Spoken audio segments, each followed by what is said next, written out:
Il y a des matins où on se réveille avec un sentiment étrange. Pas vraiment un souvenir précis.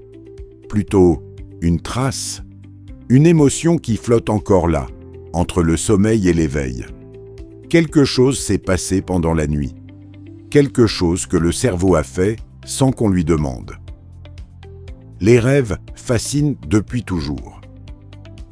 Pas uniquement les poètes ou les philosophes. Les chercheurs aussi. Et ce que la science commence à comprendre sur leur fonction est peut-être plus intéressant que tout ce qu'on a pu imaginer.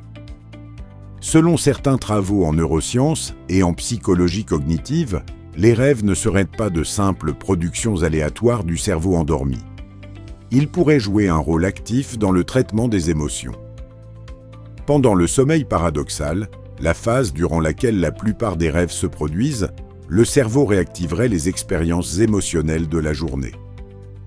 Pas pour les revivre, mais pour les traiter, les organiser, les intégrer dans la mémoire émotionnelle de façon moins chargée. Certains chercheurs, dont le neuroscientifique Matthew Walker, suggèrent que le sommeil paradoxal fonctionnerait comme une sorte de thérapie nocturne. Une phase durant laquelle les souvenirs émotionnellement intenses seraient revisités dans un environnement neurochimique différent de l'éveil. Le cortisol, hormone du stress, serait moins présent pendant cette phase. Ce qui permettrait au cerveau de traiter des expériences difficiles sans la charge émotionnelle qui les accompagnait à l'origine. C'est peut-être pour cette raison que les personnes qui traversent des périodes émotionnellement intenses rêvent souvent davantage, et que les personnes privées de sommeil paradoxal semblent avoir plus de difficultés à réguler leurs émotions pendant la journée. La deuxième fonction souvent évoquée concerne la résolution de problèmes.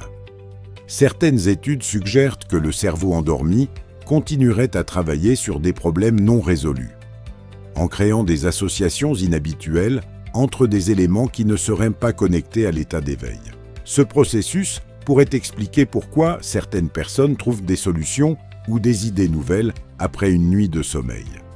L'expression populaire qui dit de dormir sur un problème aurait peut-être un fondement neurologique réel.